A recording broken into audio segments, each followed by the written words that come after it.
با تازه‌ترین اخبار تاجیکستان و جهان شما را از استودیوی مرکزی رادیو آزادی آشنا می‌کنیم. شعله خواجه هستم. سلام. قبل از تفصیلات خبر و گزارش‌ها توجه کنید به موضوع امروز 21 می.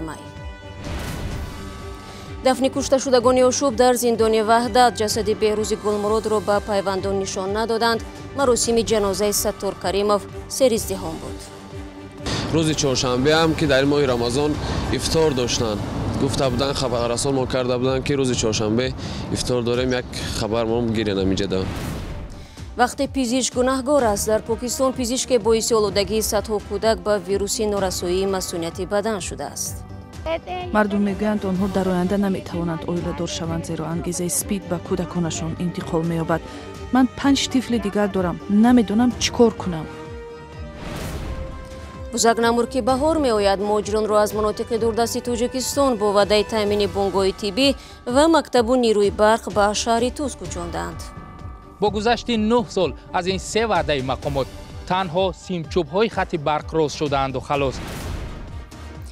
وزارت کارهای داخلی تاجیکستان نیمه دوم روز گذشته روی خط کشته شدگان در محبس وحدت را نشر کرد. بر اساس این روی خط در آنجا اکثریت هلاک شدگان در این آشوب محبوسانی بودند که با گناه عضویت در گروهی به نام دولت اسلامی زندانی شدند. یکی از آنها بهروز گلمرود 21 ساله است. مقامات او را با عنوان سرکرده آشوب در زندان نام میبرند. دیروز جسد او به زادگاهش انتقال داده شد، اما پیوندان در صحبت با میرزا نبی خالقزاد گفتند که برایشان اجازه ویدیو با او را ندادند. بهروز گلمرود فرزند پالکونیک فراری گلمرود حلیموف را دیروز جسدش را آوردند و در همین دهه دره فانی که ما حالا همینجا قرار داریم به خاک سپردند. حالا ما در نزد منزل گلمرود حلیموف که در همینجا بهروز به وای رسید و به کمال رسیده بود قرار داریم و نزدیکان اونها گفتند که دیروز نمایندگان مقامات انتظامی جسد فرزند او را آوردند و او را در جریان گذاشتن که فرزندش را آوردن، ولی به اون نشان نداده میبرند به خاک میسپارند. نزدیکان بهروز گلمرود در صحبت به ما گفتند که آنها نمیخواهند که درباره فرزندشان صحبت کنند، ولی گفتند که مقامات اونها را به اونها نشان ندادن و آنها جسد فرزندشان را ندیده است و خیلی تأسف خور که فرزندش را به اون نشان نداده به خاک سپردند.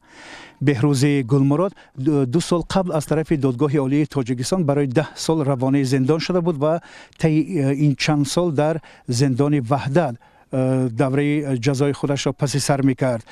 بهروز گلمرود شب 19 می در ناآرامی که در محبس وحدت رخ داده بود کشته شد. تا حال حاضر سبب اصلی کشته شدن او روشن نیست.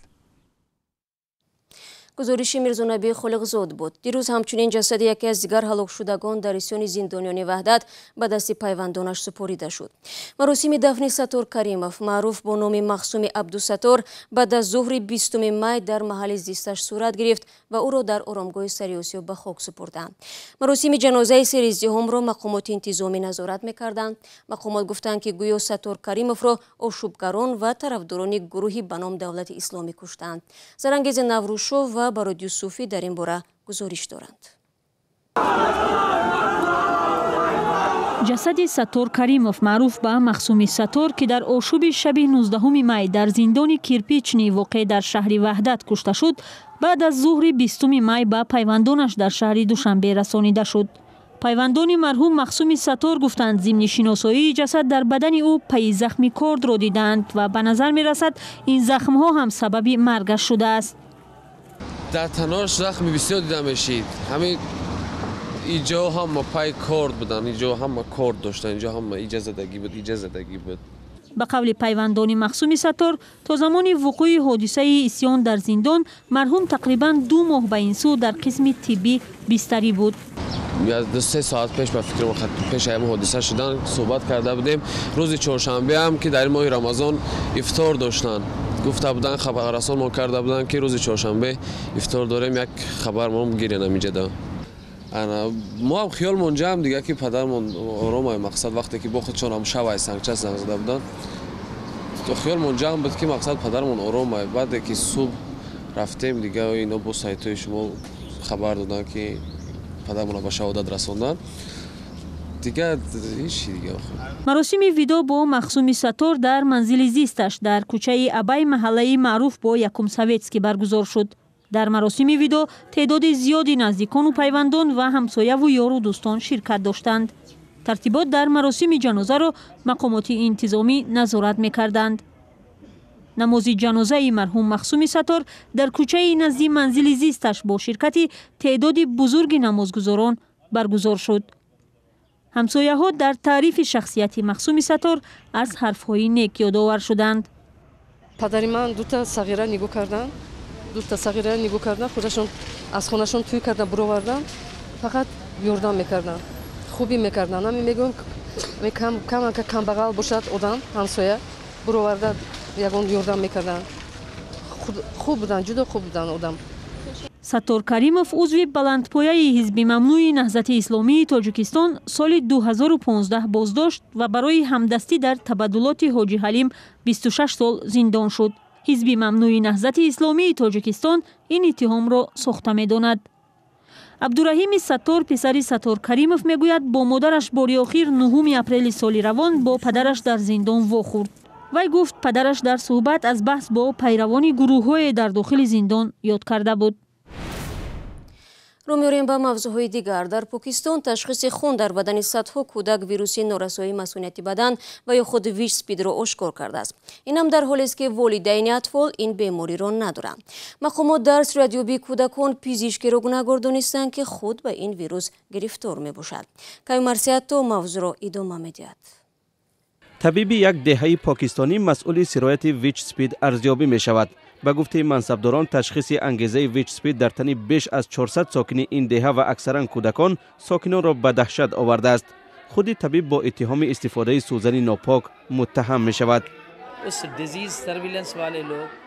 فعلا کمیته نوزیر سرچشمه سرایت ناگهانی ویچ اسپید را تحقیق دارد. از میان 185 نفر ما با 64 کس علاقه صحبت داشتیم.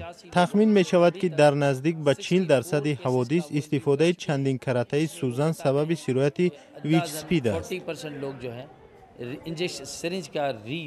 والدان اطفال سرایت شده به غضب آمدند و به سوالهایشان پاسخ می خواهند. من خیلی ناراحتم. من چند طفل دیگر هم دارم. مردم میگویند آنها در آینده نمیتوانند عائله‌دار شوند زیرا انگیزه اسپید به کودکانشان انتقال می‌یابد. من 5 طفل دیگر دارم. نمیدونم چیکار کنم. من نمونه خون را به شفاخانه لورکان فرستادم. آنها تصدیق کردند که دخترم آلوده انگیزه ویچ اسپید است. من و شوهرم گرفتار نیستیم ولی احتمال تمام کودکانمان گرفتار باشند زیرا یک دخترم گرفتار ویچ اسپید شده است. منصبداران پاکستانی میگویند طبیب متهم خودش نیز آلوده انگیزه ویچ اسپید بوده است. طبیب را در بازداشتگاه محلی جای دادند ولی او عیبنامه را بی اساس میشمارد. مقامداران با هدف آرام نمودن والدان اصرار می‌ورزند که شخصی گرفتار ویچ اسپید میتواند زندگی سالم و کامل داشته باشد.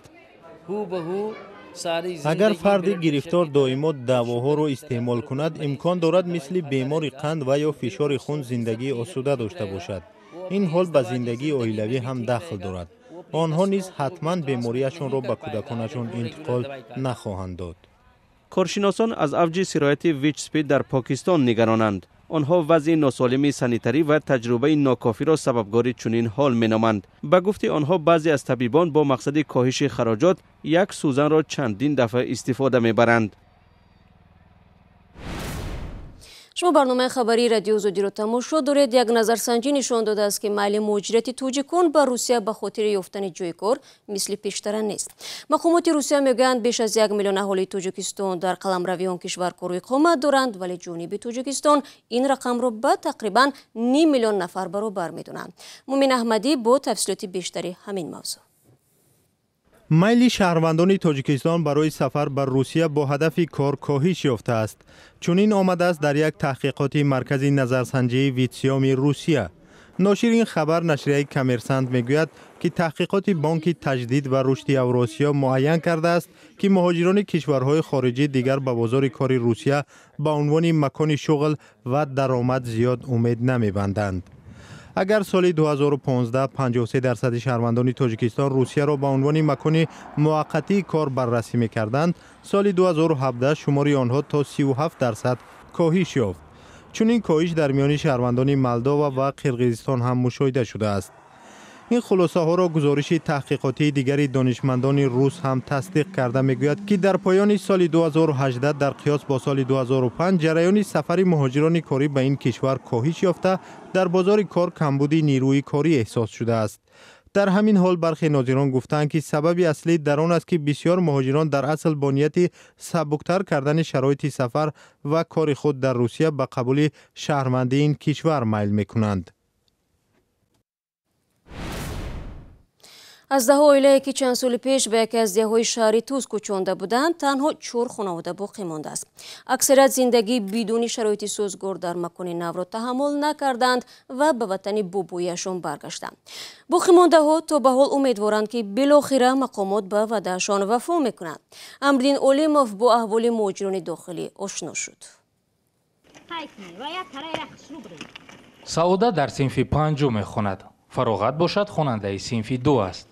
آنها هر روز 5 کیلومتر تا مکتب که در دهه همسایه جایگیر است طی میکنند. ساعت 12 لقم نمیپوشیم، ولکم نخونه میگیریم، میریم در خونه خاله میمونیم، درس نمیریم، درس میبریم ولکم نمیگیریم، به خونه میریم. بعد گسیل فرزندان زلفینیسا مشغول کار خانه و صحرا می شود. خودی او مکتب را تا صنف 7 خوانده است. خوندن در کرده.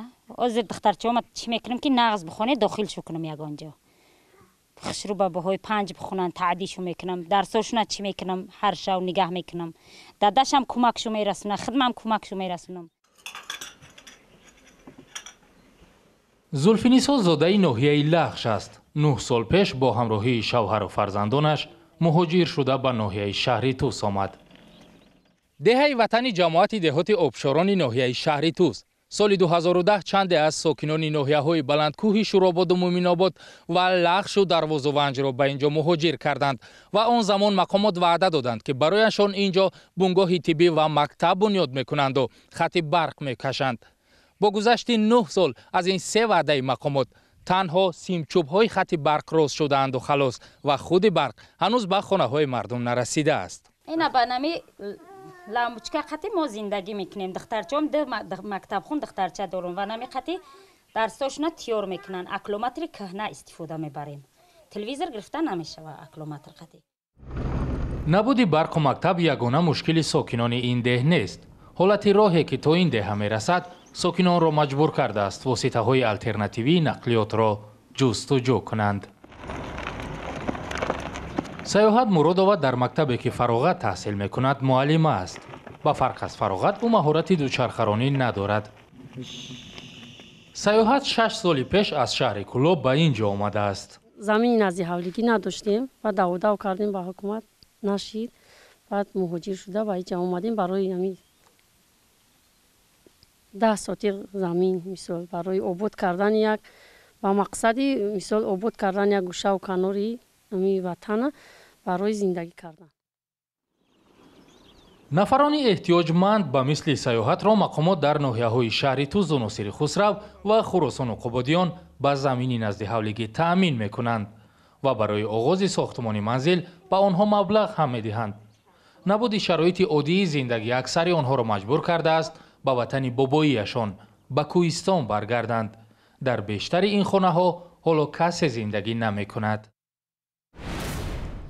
رئیس جمهوری تاجیکستان با نمایندگان خدمات امنیتی کشورهای عضو اتحادیه دولت‌های مستقل در دوشنبه ملاقات کرده است. روز 21 می در پایتخت تاجیکستان جلسه 46 شورای رهبران مقامات امنیتی و خدمات مخصوص کشورهای EDM به کار آغاز نمود.